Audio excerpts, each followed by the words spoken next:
మకరం వారికి గనక చూసుకున్నట్లయితే మీకు గురువు 6వ స్థానంలో వక్రత్యాగం అవుతుంది. మార్చ్ 11వ తేదీ నుంచి జూన్ 1వ తేదీ వరకు మీ యొక్క రాశి నుంచి 6వ స్థానంలో ఉంటాడు. మరియు జూన్ 2 నుంచి 7వ స్థానంలోకి వస్తాడు.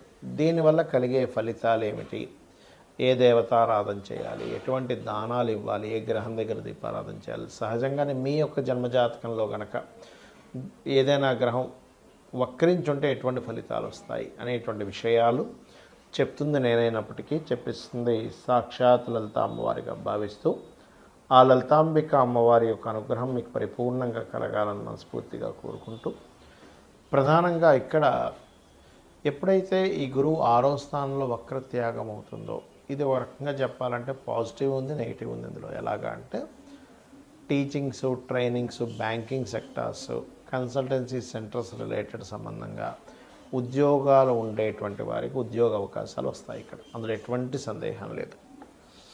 అలాగే మరొక విషయం ఏంటంటే ఈ గురువు ఎప్పుడైతే 6లో ఉన్నాడో ఇది కొంచెం గురువు సంబంధించిన వారితో శత్రుత్వాలు కూడా పెరుగుతాయి, అంటే గురుత్వ సంబంధించిన శత్రుత్వాలు.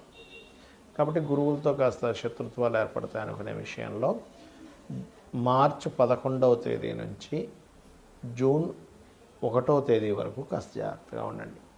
దాని తర్వాత 7వ స్థానంలో ఉచ్చ స్థానంలోకి వస్తున్నాడు గురువు మీకు. అక్కడ మీకు ఏదైతే వివాహ సంబంధించినటువంటి విషయంలో చేస్తున్న ప్రయత్నాలు, అందులో ముఖ్యంగా తల్లి తరపు బంధువర్గంతో లేకపోతే విదేశాల్లో ఉండేటువంటి కొన్ని సంబంధాలు, కొంచెం ప్రదేశం మారడం వల్ల ఒక్కోసారి చూడ మనం ఉన్న ప్లేస్ నుంచి మారిన తర్వాత సంబంధాలు కుదురుతాయి, అటువంటివి కూడా జరుగుతాయి, గుర్తుపెట్టుకోండి. అయితే ఇక్కడ మీరు అష్టమంలో కేతు ఉన్నందుకు కాస్త యాన్స్టర్స్ ప్రాపర్టీస్ విషయంలో కొద్దిగా జాగ్రత్తగా ఉండండి. ఎవరికైనా రుణం ఇవ్వడం తీసుకునే విషయంలో మార్చి 11 నుంచి జూన్ 1 లోపల కాస్త రుణ సంబంధించిన విషయాల్లో జాగ్రత్తగా ఉండండి. మీకు ఫైనాన్షియల్గా మంచి గ్రోత్ రావాలంటే అనునిత్యము కూడా మీరు ఓం దుమ్ దుర్గాయ నమః అనే మంత్రం చేస్తూ ఉండండి, ఖచ్చితంగా మీకు బాగుంటుంది. మరియు దీంతోపాటు కాస్త గోశాలకు వెళ్ళి గోవులకి బెల్లము ఒక 4 ఉండలుగా చేసి తినిపించండి. నవగ్రహాలలో రాహువు, శని, కేతువు ఈ గ్రహాల దగ్గర దీపారాధన చేయండి. మంగళవారము, శనివారం చేయండి రెగ్యులర్గా. తద్వారా మీకు కలిగేటువంటి నెగటివ్ ఫలితాలు రాకుండా పాజిటివ్ ఫలితాలు రావడం జరుగుతుంది. అయితే మీ యొక్క పర్సనల్ చార్ట్లో ఏదైనా ఒక గ్రహం వక్రించిందనుకోండి, అసలు మనకి మొత్తం 9 గ్రహాలలో అంటే రవిచంద్రులు ఎప్పుడూ వక్రించవు, రాహుకేతువులు ఎప్పుడూ వక్రగతిలోనే ఉంటాయి. అయితే ప్రత్యేకంగా వక్రించేటువంటి గ్రహాలు ఏమిటి అని చెప్పి చూసుకున్నట్లయితే గురువు, శని, కుజుడు, బుధుడు, శుక్రుడు ఈ 5 గ్రహాలు. మన పర్సనల్ చార్ట్లో వక్రగతి చెందిన గ్రహానికి నాడీ ఆస్ట్రాలజీలో, గురుగునందు నాడీ ఆస్ట్రాలజీలో ఒక విశేషమైనటువంటి అర్థం చెప్పారు. దానికి ఏమిటది? గురువు వక్రించాడు ఉదాహరణకి అంటే జీవుడు తన ఉన్న ప్రదేశం నుంచి మారుతాడు ఒకటి.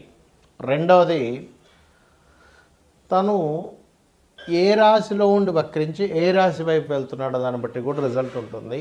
ఏ గ్రహాన్ని వదిలిపెట్టి ఇంకే గ్రహంలోకి వెళ్తున్నాడు అనే దాన్ని బట్టి కూడా రిజల్ట్ ఉంటుంది. అక్కడ ఒక శుభగ్రహం ఉండి వదిలిపెట్టి పాపగ్రహం వైపు వెళ్తే ఇతను ఉన్న ప్రదేశం మారడం వల్ల లేకపోతే కొన్ని వదిలేయడం వల్ల చాలా ఇబ్బంది పడతాడని అర్థం. అలా కాకుండా అంటే ఎలా అంటే ఇప్పుడు చూడ మనకి మంచి మనుషులను వదిలేసి అనవసరమైన దీంట్లోకి వెళ్తున్నాము అని చెప్పొచ్చు. ఇది శుభగ్రహంతో ఉన్నటువంటి గురువు వక్రించి పాపగ్రహం వైపు వెళ్తాయి. అలా కాకుండా పాపగ్రహంతో ఉన్నటువంటిది వదిలేసి శుభగ్రహం వైపు వెళ్తున్నాడు అనుకోండి, మీ లైఫ్లో ఖచ్చితంగా కొన్ని ఇబ్బందులు ఏవైతున్నాయో పోయి మళ్ళీ మంచి టైం వస్తుందని కూడా చెప్పొచ్చు.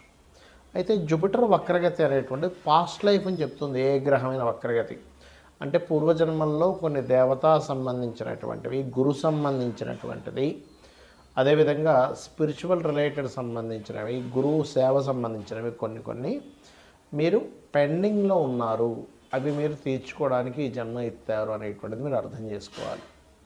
ఇక అంటే ఎవరికైనా గైడింగ్ చేయడం అనుకోండి, టీచింగ్ చేయడం అనుకోండి, ఇవన్నీ కూడా అనుకోండి. ఇక రెండవది శని గనక వక్రించాడు. ఇక్కడ కూడా మీరు శని అంటే కర్మకారకుడు, ఉద్యోగానికి కారకుడు. కాబట్టి ఈ ఉద్యోగానికి కారకుడైన శని మీ జన్మజాతకంలో ఏ రాశిలో ఉన్నాడు, నీచంలో ఉండి వక్రిస్తే అంటే మేషరాశిలో ఉండి వక్రిస్తే నీచత్వం పోయినట్టు, తులారాశిలో ఉండి వక్రిస్తే ఉచ్చత్వం పోయినట్టు అనమాట. కాబట్టి ఉచ్చ నీచ స్థానాల్లో ఉండేటువంటి గ్రహాలు వక్రించినప్పుడు అది రివర్స్ ఫలితాలు ఇస్తాయి. అలాగే మిగతా రాశుల్లో ఏ రాశిలో ఉండి వక్రించాడు ఆ యొక్క తత్వాన్ని వదిలిపెట్టి పక్క తత్వాన్ని ఇది తీసుకోబోతుంది అనేటువంటిది మీరు అర్థం చేసుకోగలగాలి.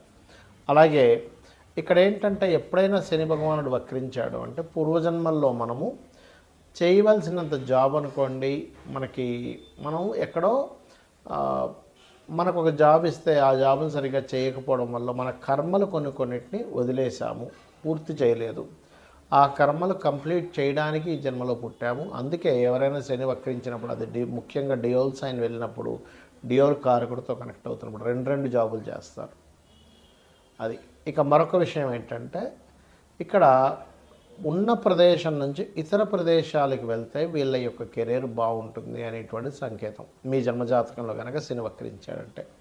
ఇక కుజుడు వక్రించాడు, అది ఉండే కండిషన్ బట్టి, అంటే ఇప్పుడు కుజుడు కనుక వక్రించి మంచి స్థానం వైపు వెళ్తూ ఉంటే భూముల వల్ల కలిసి రావడము, కుజుడు కనుక వక్రించి ఏ కేతు గ్రహంతో లేకపోతే కొన్ని పాపగ్రహాలతో కలిస్తే భూముల వల్ల ఇబ్బంది రావడము, అదేవిధంగా అన్నదమ్ముల వల్ల ఇబ్బంది రావడము, మనిషి యొక్క మనకి వెన్నుముక్క అంటారు, వెన్నుముక్కకు సంబంధించిన బ్లడ్ సంబంధించిన జీవిత భాగస్వామిలో ముఖ్యంగా స్త్రీలకి భర్త సంబంధించినటువంటి విషయాల్లో ఉంటుంది. అదేవిధంగా మరొక విషయం ఏంటంటే పరాక్రమకారకుడు కాబట్టి ఏ స్థానంలో ఉండి వక్రించాడని చూడాలి. 4లో ఉండి వక్రిస్తే 3లోకి వస్తున్నాడు కాబట్టి పరాక్రమం ఉంటుంది. అంటే ఇక్కడ ఏంటంటే అది ఎన్ని డిగ్రీల్లో ఉండి వక్రించింది, ఏ నక్షత్రంలో ఉండి వక్రించింది, ఏ రాశిలో ఉండి వక్రించింది, వక్రించిన తర్వాత ఏ గ్రహాలు అనేది కనెక్ట్ అవుతుంది అనేది ముఖ్యంగా చూడాలి వక్రించిన గ్రహం మూలంగా. అలాగే బుధుడు శుక్రుడు. బుధుడు వక్రించాలంటే దాని అర్థం ఏమిటంటే నాలెడ్జ్ షేర్ చేయడానికి పుట్టావు నీవు ఎంత నాలెడ్జ్ని షేర్ చేస్తూ ఉంటే లైఫ్లో అంత ఎదుగుతూ ఉంటావని దీని యొక్క అర్థం. అదేవిధంగా పూర్వజన్మల్లో కొన్ని రిలేషన్స్ పోగొట్టుకొని మరలా ఆ రిలేషన్స్ కనెక్టివిటీ కోసం ఈ జన్మ ఎత్తడం జరుగుతుంది. బికాజ్ ఆఫ్ బుధుడు ఈజ్ రిలేషన్స్ కారకుడు, ఇది ప్రధానంగా గుర్తుపెట్టుకోవాలి. ఇక శుక్రగ్రహం ఎప్పుడైనా సరే గుర్తుపెట్టుకోండి, శుక్రుడు భార్యాకారకుడు, ధనకారకుడు. కాబట్టి ధనము ఉన్న ప్రదేశం నుంచి ఇతర ప్రదేశాలకు వెళ్ళడం వల్ల వస్తుందని చెప్పొచ్చు. లేదా ఇతర ప్రదేశాలకి వెళ్ళినప్పుడు కొంతమందికి ఇబ్బంది జరుగుతుంది. ఎప్పుడంటే పక్క రాశుల్లో కనుక అది వక్రించిన రాశి, అంటే ఉదాహరణకి మేషంలో వక్రించాడు, మీనంలోకి వెళ్తున్నాడు, ఉచ్చస్థానం వైపు వెళ్తున్నాడు. అలా కాకుండా మీనంలో ఉచ్చస్థానంలో వక్రించాడు, ఉచ్చస్థానం పోగొట్టుకుంటుంది. అదేవిధంగా ఏ రాశిలో అయినా శుక్రుడు వక్రించినప్పుడు ఆ వెనక రాశిలో ఉండే ప్లానెట్ ఏమిటి, ఆ వెనక రాశిలో ఉండే ప్లానెట్ యొక్క స్థితి ఎలా ఉంది కూడా చూసుకోవాలి. ఇక మీరు ఈ గ్రహాలు వక్రించినప్పుడు దానికి సంబంధించిన అంటే కొంతమందికి స్త్రీలతో, ఇప్పుడు శుక్రుడు అనుకోండి, స్త్రీలకు చేయాల్సినవి కొన్ని బ్యాలెన్స్ ఉండిపోయాయి. అంటే చెల్లి అనుకోండి, భార్య అనుకోండి. అదేవిధంగా అందుకే కొంతమంది సప్తమంలో కనుక ఏదైనా శుక్రుడు వక్రిస్తే జీవిత భాగస్వామి దూరంగా వెళ్ళడం, జీవిత భాగస్వామితో ఏదో కారణం చేత దూరంగా ఉండడం కూడా జరుగుతుంటుంది లగ్న సప్తమాల్లో వక్రించినప్పుడు. ఇక ఇవన్నీ ఒక ఎత్తు అయితే మీ పర్సనల్ చార్ట్లో మనం గోచార ఫలితాలు ఎలా అయితే చెప్పుకుంటున్నాం, పర్సనల్ చార్ట్లో ఉండేటువంటి లగ్నం నుంచి 12 భావాధిపతులు ఎలా ఉన్నాయో చూసుకోవాలి. అంతేగాని ఎల్నాటి శని వల్లే నాకు ఇబ్బంది వస్తుంది, కాలసర్ప దోషం వల్ల ఇలా వస్తుంది అని అనుకోవడం కాదు.